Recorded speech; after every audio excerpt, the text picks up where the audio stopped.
আসসালামু আলাইকুম। আপনারা সবাই জানেন যে গত পরশুদিন হচ্ছে আমাদের ডাকসুর নির্বাচন অনুষ্ঠিত হয়ে গেল।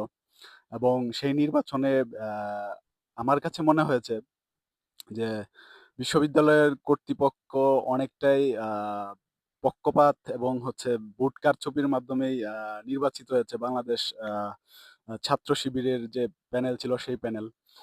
তাদেরকে অভিনন্দন জানাই। তবে আমি আলহামদুলিল্লাহ বলতে পারছি না বলে আন্তরিকভাবে দুঃখিত।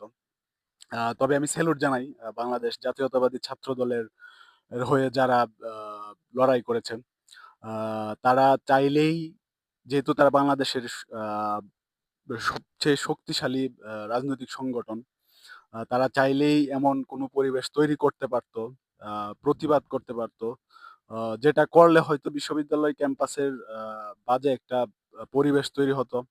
কিংবা আ আমাদের যে জুলাই গণ-অভ্যুত্থানের আ মাধ্যমে আমাদের দেশের যে রাজনৈতিক প্রেক্ষাপট পরিবর্তনের যে একটা সুযোগ এসেছে, আ সেই সুযোগে কিছুটা হলেও অ আসলে আ বাধা তৈরি হতো।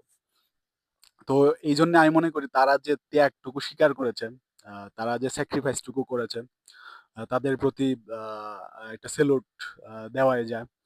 আর আগামীর বাংলাদেশ বিনির্মাণে কিংবা বাংলাদেশের রাজনৈতিক প্রেক্ষাপট পরিবর্তনে আমি মনে করি ওরাই সামনে থেকে নেতৃত্ব দিবে ইনশাআল্লাহ।